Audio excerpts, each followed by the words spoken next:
Hello everyone, thank you so much for clicking on today's video and welcome to my channel. I haven't finished editing today's story yet, but I have a feeling that it is going to be an extremely long one, so buckle in. That being said, it is one wild, crazy ride. Not only does it have entitled spoiled children, it also has some good justice. So I do hope that you enjoy it. If you do like it, I'd really appreciate it if you could leave a thumbs up. And before I move on to the story, I just wanted to take a second and thank all of my subscribers. Thank you so much, you guys are so wonderful. For those that are new, if you do like my content and would like to support me, I would really appreciate it if you could hit the subscribe button. Anyways, thank you so much for your time and on to the story. My son stole his dead mother's ring for his girlfriend, and now he won't talk to me after making him return it. To say I was mad would be an understatement. I, a 46-year-old male, have a son, Jake, a 23-year-old male, and this is a fake name. Jake was a good kid growing up, so this behavior was a complete shock to me. I also have a daughter, Amber, a 16-year-old female, and also a fake name. When my wife passed away from COVID nearly 2 years ago, she already had a will in place. She was immunocompromised due to a prior condition diagnosed a decade before her passing. In her will, she divided her assets between our children. Jake received his share when he was 21 and used it to put a down payment on a condo and also received his mother's car. However, the will stated that all of my wife's jewelry, including a vintage gold ring with a diamond and light blue sapphires on each side, was going to go to my daughter. This ring has been passed down for generations in my wife's family and was originally her grandmother's wedding band, handcrafted by her husband who was a jeweler. My grief was intense when my wife passed away, but I powered through it for my family's sake, and they supported me 100%. So the betrayal for my son felt like a rusty knife in the back. For the past 8 months, Jake has been dating Sarah. This is a fake name. She has my son wrapped around her fingers and loves jewelry. My son mentioned the family jewels to Sarah and she wanted to see them. Jake went into my room when no one was home and showed her. He later admitted what he had done and I was angry, but I thought that it was the end of it. Boy, was I wrong. A week ago, Jake begged for the ring from the family jewels so that he could propose to Sarah. He said that she had fallen in love with the ring when she saw it before and knew that it was the perfect ring to ask her to marry him with.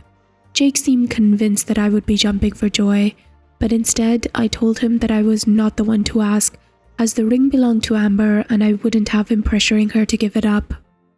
I allowed him to explain his reasons and ask Amber once, without pressure. If she refused for any reason, that would be the end. Jake agreed and asked Amber in front of me, but she declined as she wanted to keep the ring in the family jewels and it was priceless to her. I told Jake that was the end of the matter and not to press it any further.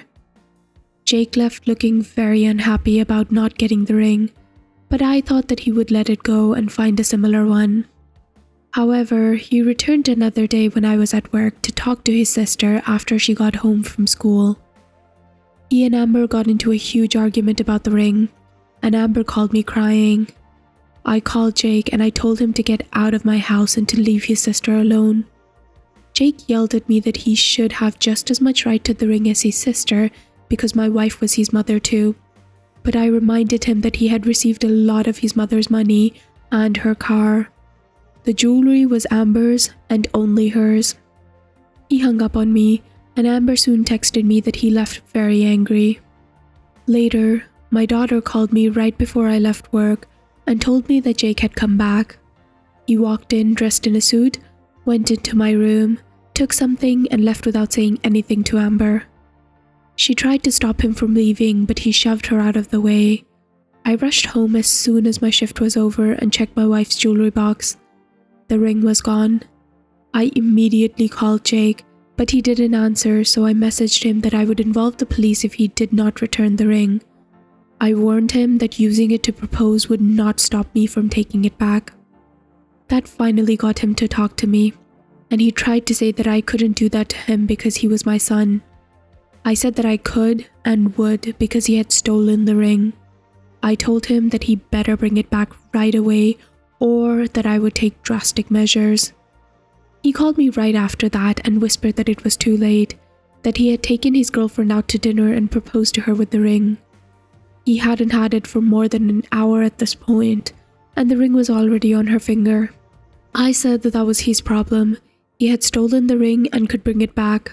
It wasn't his, and I would do whatever it took to make sure that it was returned, including going to the police and exposing the situation. I would file a report and even get a lawyer if necessary.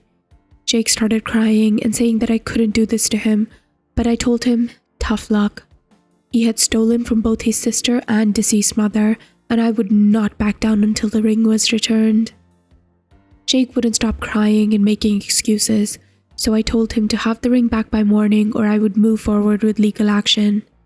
Jake is my son, but he still broke the law, and I couldn't overlook what he had done. He said that he would be by in the morning to talk and ended the call while crying even more. Jake did show up in the morning and he brought his girlfriend with him to try to guilt us. It turned out that she not only knew that he had stolen the ring, but she wanted to keep it anyway because she was completely in love with it since she first laid eyes on it. I told her that I didn't care.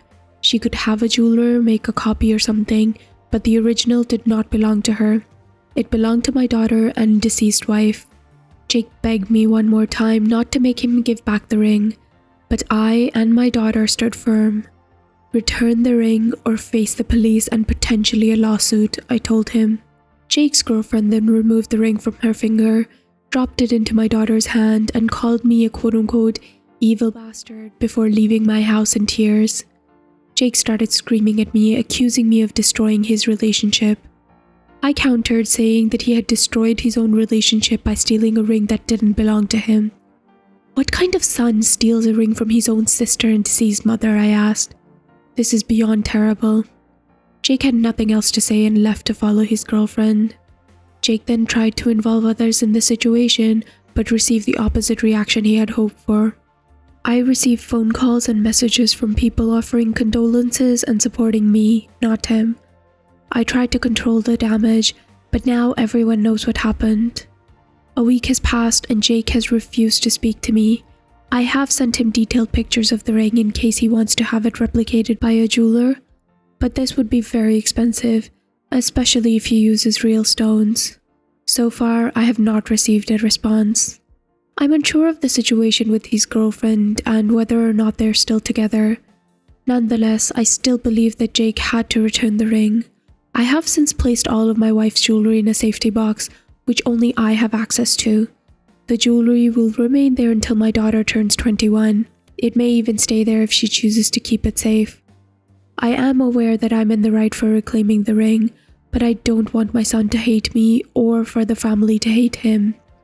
If anyone has any advice on how to better mediate the situation without giving away the ring or spending a lot of money, I'm open to suggestions. Well, my son's girlfriend Sarah has officially broken up with him. He is devastated and blaming me. Some have previously pointed out that I gave him too much credit by saying that he was a good kid. He used to be, but the person he is now, I do not recognize. Whether he was always like this deep down, or he just fell for the wrong person and let her change him for the worse, is a mystery to me. But this doesn't justify what he did. After I forced him and Sarah to return the stolen ring, she spent days crying in bed and then told Jake that she didn't want a different ring, no matter how much he told her that he would get her another one. She wanted my deceased wife's ring. She couldn't imagine possibly having a different one for their engagement now that it had already been on her hand, even though it was only a few hours and was stolen. The last time I met someone who cried that much about being made to return stolen property, they were 4 years old. I heard more than one person say they thought Sarah was acting like a bit baby about it. The situation was no secret as Jake spilled the beans and looked for support from the whole family and his and Sarah's friends. As previous readers know, this backfired badly for them. After Jake's failed gambit for support, All the local drama enthusiasts latched onto the situation like barnacles to a boat. They kept messaging me with more information, even though I wasn't asking, so I was kept in the loop even though Jake and Sarah weren't talking to me. My son had the pictures I sent him to try and replicate the ring, and he took them to a jeweler. The jeweler said that he could make a similar ring based on the pictures, but he would want to closely examine the original and take proper measurements to make any evaluation of the stone and metal to see what it would take to make as close of a copy as possible. Jake waited for a while before swallowing his pride and calling me again. His girlfriend was finally at least entertaining the idea of making a copy, but she wanted it to be an exact copy, down to the smallest details. They called me a couple of days after my original post and asked me to bring the ring to a jeweler to get a proper quote on the cost of making a duplicate. I agreed to take an extended lunch break and meet them at the local jeweler. I got the ring from the safety deposit box and guarded it closely. I could see Sarah's eyes light up with greed the moment she saw it again. She reached her hand out and asked to wear it just one more time, but I told her no. For all I knew, she would take off running the second she had it. The jeweler examined the ring closely for a short time and declared that it would be worth more than we had anticipated. He also stated that creating a replica of it would be expensive. The ring, which was crafted by my wife's grandfather in the 1940s, was praised by the jeweler for its exceptional craftsmanship. The diamond and sapphires on the ring were of a decent size for an engagement ring, and the band was thick and heavy, estimated to be made of 18-karat gold. But there was more to the ring than just its appearance. The stones were set in platinum and the ring had intricate floral carvings. The cost of replicating the ring, taking into account the material and labor required, was beyond Jake's budget. Even making a down payment and spending years in debt would not be sufficient. Despite Sarah's eagerness to have the ring replicated, the cost was too prohibitive. The jeweler suggested that they consider having a similar looking ring made using different materials, or finding a modern ring that was similar in appearance and much cheaper. The jeweler even showed them 3 rings that he had set aside, all with a central diamond and sapphires and reasonably priced. Jake was open to either idea, but Sarah suddenly became angry and slapped Jake, calling him cheap and a broke wannabe.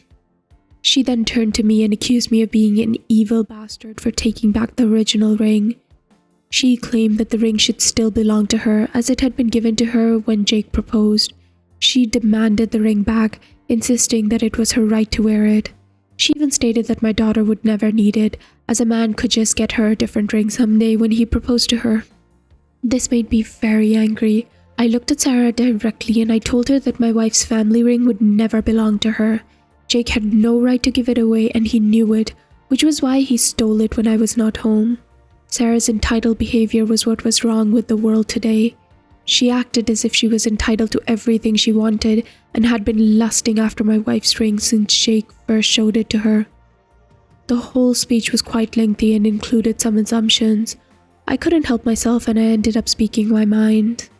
My wife used to tell me that I knew exactly what to say if I wanted to insult someone. After I said everything to Sarah's face, she attempted to slap me, but the look in my eye stopped her and she stormed out, making loud, unintelligible noises that hurt my ears. On her way out, she even knocked down a counter display intentionally. Jake was glaring at me with immense anger, but he didn't say anything until I asked him why he was with that terrible woman. He simply replied that he loved her and followed her out. To be fair, she is very attractive, but that's only skin deep.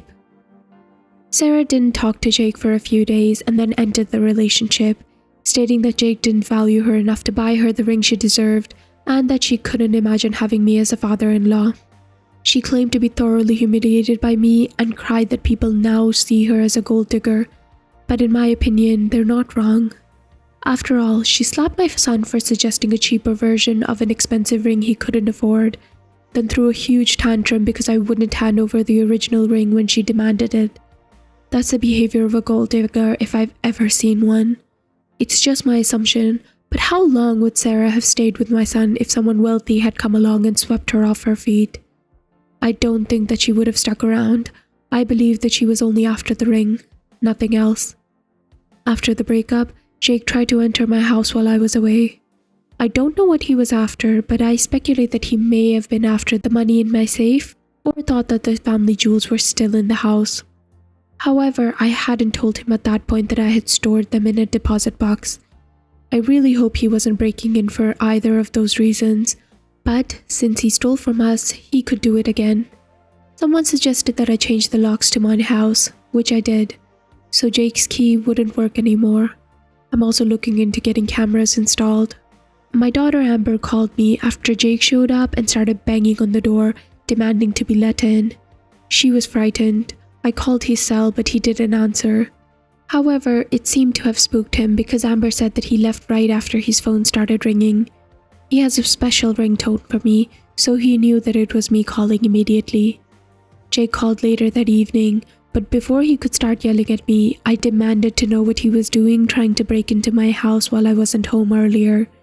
He had scared his sister and she had nearly called the police. Jake dodged the question by being angry about me changing the locks because I didn't trust him. Damn right I don't trust him. Not after what he had done. Jake fired back that I couldn't just be happy for him, and that if his mother was still alive, she would have wanted him to use the ring to propose. I saw red and said that if she wanted that, she would have willed it to him. So he began whining and saying that it was all my fault. He explained exactly what Sarah had said when she broke up with him and how she called me a miser, along with other things. Then he ranted about how I always thought Sarah was never good enough for him. I pointed out that he was putting words in my mouth. I never said that she wasn't good enough for him. I barely knew Sarah, and I never once got in the way of him being with her until he stole the ring. He tried to deny that, but I asked him, when had I ever said anything bad about Sarah prior to the ring incident? He really sounded like he was thinking hard, but even he couldn't remember any actual time because I barely saw this woman even when they were dating. I wasn't even aware that they were dating until at least 3 months had gone by in their relationship. But that was all besides the point. What the hell was he trying to get into my house for this time? He refused to answer, so I answered for him. I said that if he was after the ring or any of the other family jewels, that they had been moved to a safe location only I had access to. If he was trying to break into my safe for my emergency cash fund, there was no way he would get to open it. If he was there to do any sort of harm to his sister, I would be kicking his behind myself. I may have hit the nail on the head with at least one of those things, because Jake just had a long pause on the line. Then he told me that he made up his mind to put in for a transfer at his job and sell the condo. He wanted to move as far away as possible and never speak to me again. His last words to me were to have a nice life with my favorite child. I don't understand how my son has so completely changed on this level in just a year. I never actually called Sarah a manipulative gold digger until recently. I said that she had my son wrapped around her finger and she loves jewelry. Though I guess that's not all that different in the long run. But in truth, she is a manipulative gold digger. Especially after the drama act she put on to try and keep a ring that was never hers. I mean, she spent days in bed crying over a ring she knew was stolen and then had her huge tantrum at not being able to get it back or copy it. Now, because of her, my son has gotten to wash his hands of me and his sister altogether. I am devastated, but at the same time furious that my son would do such things just to appease this witch of a woman that he had only been dating for 8 months. That's not enough time dating before proposing. I dated my wife for over 2 years before popping the question. I shudder to think what things would have been like if that witch had married my son. I know Jake will blame me for a long time, and I'm not sure if we'll ever speak again. I hope one day we can reconcile, but for now, I think we need time apart. Amber's also very upset. She's extremely thankful that I got the ring back for her, but she's just as shocked as I was that Jake has become like he is now. She's referring to him as a brute for the way that he shoved her aside when he stole the ring, and is also calling him a simp, whatever that means. Thankfully, she has a great support system with me and the rest of the family, something I know Jake doesn't have right now. Multiple family members have called or messaged him to give him a piece of their mind. His former best friend even came to me to apologize. They got into a nasty fight over what Jake had done, and when his own best friend since elementary school didn't see things from his side, Jake cut him off too. Jake's ex-girlfriend, Sarah, also got into trouble with her own family. Her parents contacted me to ask for my side of the story and then apologized for her daughter's behavior. They only knew a small part of what happened, but were appalled to hear about the way she acted. Like Jake, they said that she used to be a much kinder person, but in recent years she has changed dramatically. They are severely disappointed in her.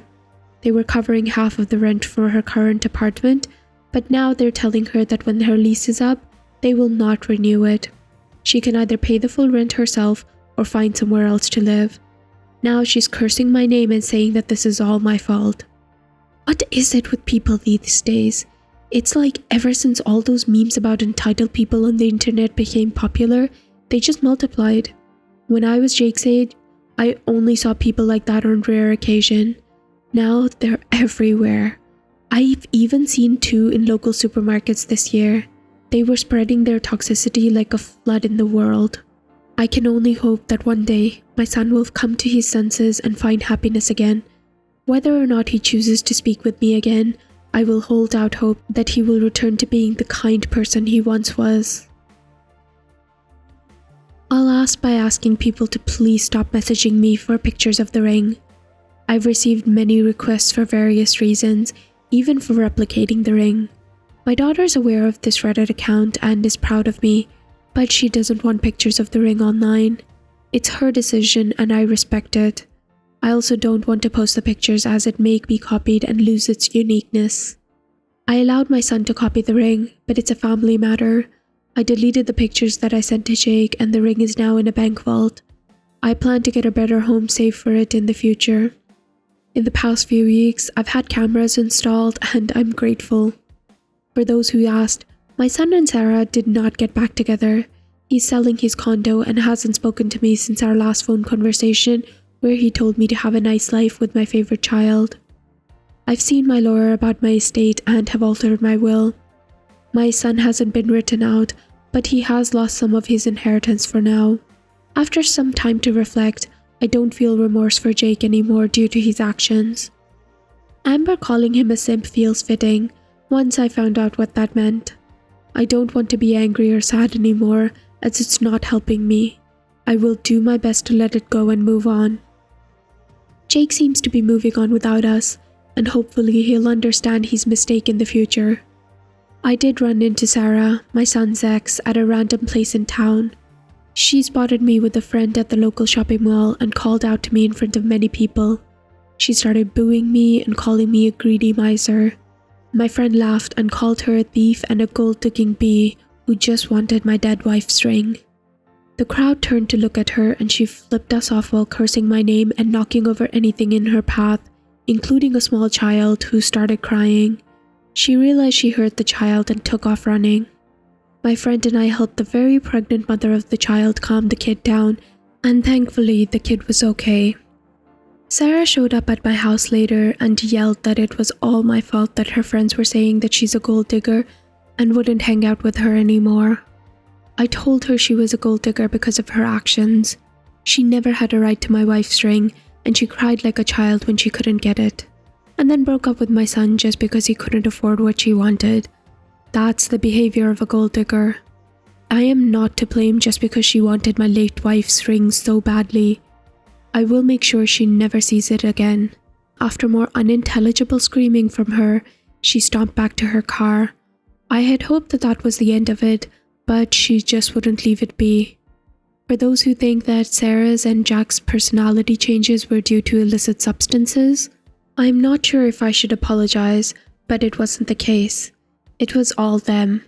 In Jake's case, it meant that he had no excuse for such a drastic change in behavior, which is a harder pill to swallow. Sarah was arrested last week for attempting to break into my house. The cameras I had installed caught her trying to break into my backyard and attempting to break open my back door with an axe. This triggered the alarm I had installed and she ran off, but the cameras at the front of my house clearly captured video of her and her car in my driveway.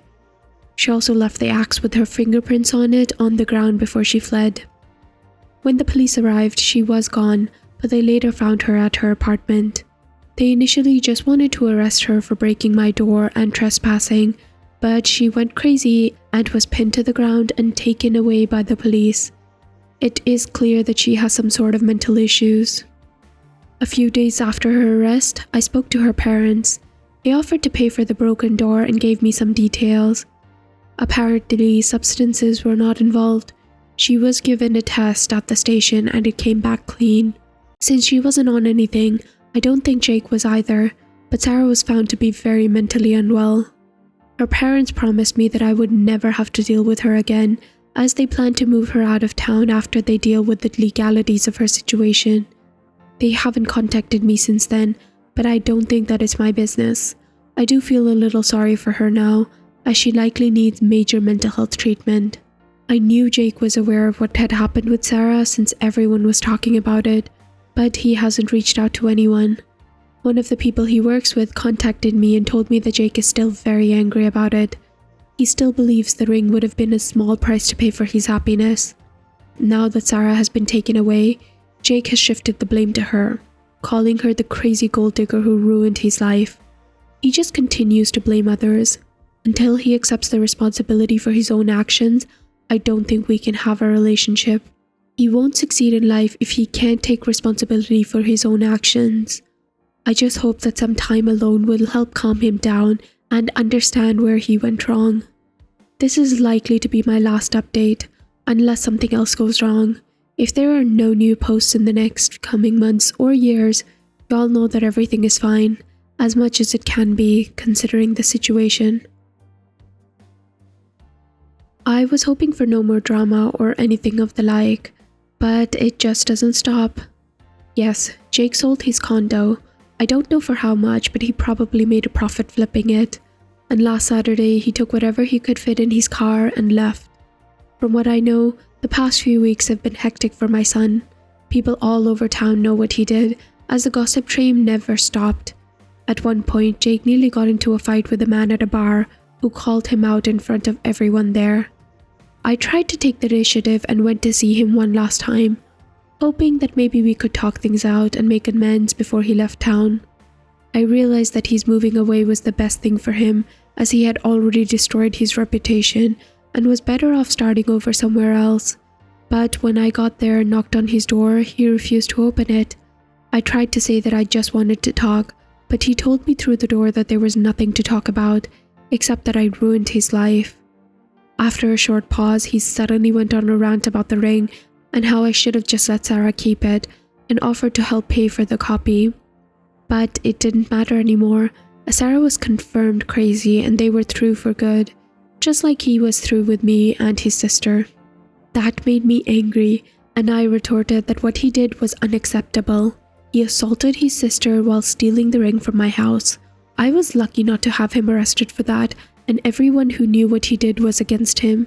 That's a red flag that shows that you're in the wrong on a citywide scale. I told him to drop the act that he'd put on for the sake of pride and asked if he rushed things with Sarah because he missed his mother or because he was now the same age as I was when he was born. Regardless, he knew what he did was wrong and wouldn't admit it. I was tired of being blamed by him for his own wrongdoings. That's what narcissists and cowards do. His mother and I raised him better than that, and he should know that his mother wouldn't have approved of his actions. But she's not here to say it. Stealing something that's not yours and then blaming the person you stole from for being mad and doing what they have to do to get it back is unacceptable, regardless of who you are. When I said all of this, there was a short silence on Jake's end, and then he said, "F you, Dad." I could hear him crying and hitting things inside. That's when I noticed that one of Jake's neighbors was poking her head out of her door down the hall. She went back inside as soon as she saw me. This will end right back on the gossip train. Jake refused to say anything more to me, so I left. As I was leaving the building, a police car pulled up in front of the condo. 2 officers got out and asked for my name. I told them who I was, and they said that they had received a call from someone in the building, claiming that I was trying to break into their apartment. I explained that I had an argument with my son through the door, but I had never tried to force my way in. I only knocked on the door, and I told the officers the entire story and pointed out the neighbor who had been watching and listening. I also mentioned that the building had CCTV. One of the officers went to talk to the neighbor while the other one detained me with handcuffs, explaining that it was just a precaution until they could determine who was telling the truth. The officers who went inside the building called on his walkie after about 10 to 15 minutes. He said that the neighbor's story largely matched mine, and several other neighbors had corroborated the same story. He went to talk to the building security and check the CCTV footage. This took a while, and the kind officer pulled up a radio app on his cell phone to let me listen to pass the time. Eventually, the other officer called back and told his partner to uncuff me, as the CCTV footage had cleared me. They asked if I was the guy whose son stole his dead mother's ring. I confirmed that I was and asked how they knew. They said that they had heard about it through the grapevine, and after hearing my version of events, they put two and two together. One of them said that he was in the office the day Sarah was arrested and that she had been acting like a wild animal, trying to bite them and making threats like, "Do you know who my parents are? And I'm going to castrate you." I felt embarrassed by it all. The officers told me to just go home and to probably not come back. I nodded and left. I saw the police go back into the building, likely to talk to Jake. I later found out through social media messages from his neighbor that the officers had given him a stern talking to for wasting police time, to the point that he was crying. They also pointed out the ring incident and said that what he had done was low. I'm not sure how Jake took that, but it sounded like he had heavily embellished what was going on when he called the police. I went home and my daughter Amber confronted me, telling me that I had tried and that it was not my fault that Jake had gone bad. Although it still hurts, I took the day off from work, locked myself in my office and played Dragon Warrior 1 on an NES emulator and ate vanilla ice cream to try to unwind. My son left town over the weekend. I may never see him again, but if I do, I hope that he understands that I will always care about him. Yes, he wronged me, but I am still his father. If he were to come to my door tomorrow seeking to talk, I would let him in. I just hope that day doesn't take 10 or 20 years. Some have wondered how small the town I live in is for the news to spread so fast. It's actually not that small. It's more of a slightly below average city. One thing that contributed to the fast spread of the news was family. I come from a very small family, but my wife comes from a huge and close-knit family. When I say her extended family is everywhere around the city, I am not exaggerating. I can run into one of them at any given time just by walking around or going to the store. Many of these relatives love gossip, and when my son sought familiar support for his actions online, that's when the gossip train started. First, they scolded Jake for his actions. Then they started telling everyone they knew what had happened. I never wanted it to escalate like that, but it just did so on its own, turning into one of those 15-minute infamy situations for Jake. It should have died down quickly, but my son's ex-girlfriend, Sarah, only made it worse by telling everyone she knew in order to get support. This basically doubled the problem, as both of them lost all of their friends over the situation. I received messages from so many people I don't know who somehow got my contact details, but it doesn't matter anymore. Now that my son has left, people have calmed down about it. I managed to get most of the extended family to take down their social media posts about Jake within the first week or two, but by then the damages had already been done. I put out the word asking people to remove any post made about the situation and begged them to just let it end. I didn't want to be in the spotlight. I just wanted things to go back to normal. However, the escalation by both Jake and Sarah only made things worse. Some have wondered about the guy who recognized Jake in a bar and started a conflict with him. I've heard he was a neighbor of one of Jake's former friends, so it's no surprise that he knew what Jake looked like, if that is the case. Yes, despite my age, I do enjoy some old video games. I don't own any of the old consoles anymore, but I do keep some of the games I loved when I was young as ROMs to play on my PC. They're a good way to unwind every once in a while. Neither of my kids nor my wife has shown any interest in any of these old games, so it's pretty much just me who likes them. I don't play them frequently though. I play Dragon Warrior once or twice a year at most, and usually fast play it with cheat codes as I'm not a skilled player. I never have been, and I even used the old game Genie back in the day. I did not expect to make another post on this account again. let alone one so soon after what was supposed to be my final update. However, I was recently messaged by someone on social media using a burner account who claimed to have extra details on Jake and Sarah that I didn't know. They wouldn't reveal their identity, only stated that they were close to Sarah. I was just hoping to put an end to this situation, but then someone anonymous came along playing the role of a deep-throat informant. So I cannot confirm or deny any of the information that I received from them. According to what the person told me, Sarah's parents are wealthy. The information stated that Jake was only still with Sarah despite her being abusive and crazy because her parents are wealthy, and that he was acting like a gold digger. They said that he needed an impressive ring to win Sarah over. Although I'm not sure I want to believe it, it does make sense on some level. If Jake wanted to marry into wealth, then a lot of his behavior lately seems to fit the situation.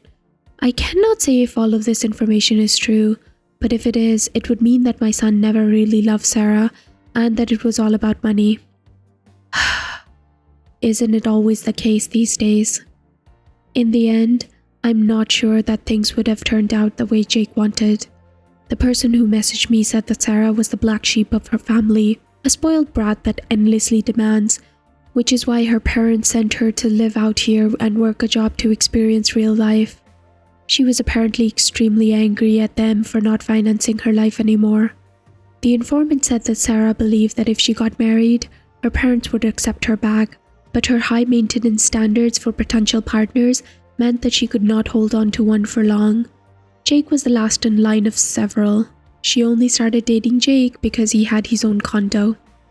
So it was kind of a two-way gold digger situation, with Jake hoping to make a fortune by marrying her, and her hoping to get married so that she could get back into her parents' good graces.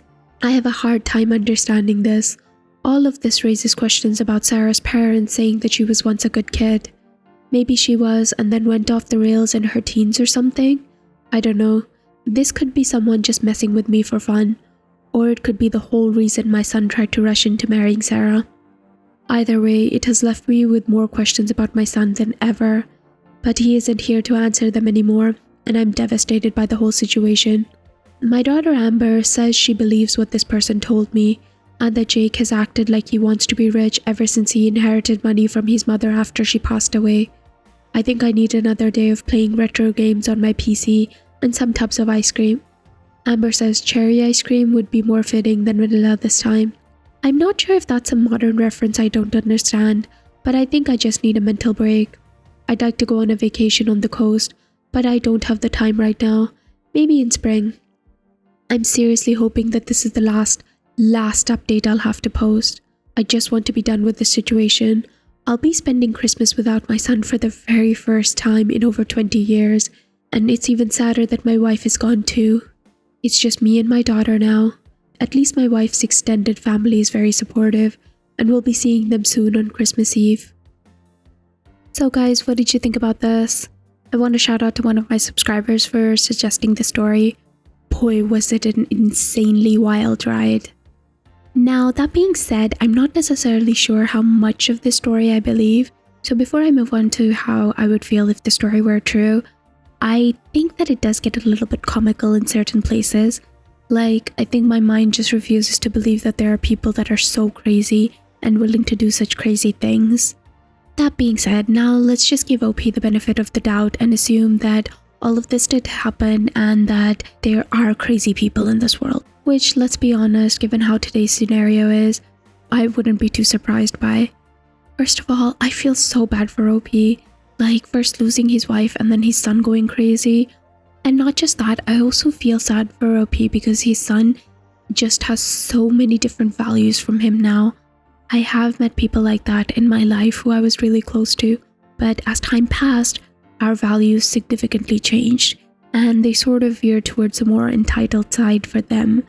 And because of that, it does fester some complicated feelings that OP really needs to work through. I feel sad for his son, and I do hope that he comes back to him one day, but I am glad that Amber was able to keep the ring, and I do hope the best for them, and I hope that they're able to move on. Now, that being said, I am very, very tired after this narration, so I think that's all I'm going to say for today. I would be really interested to know what you guys think about this though. Please let me know in the comments down below. If you do enjoy the story, I would really appreciate it if you could leave a thumbs up. And please subscribe if you'd like to hear more stories from Reddit with updates.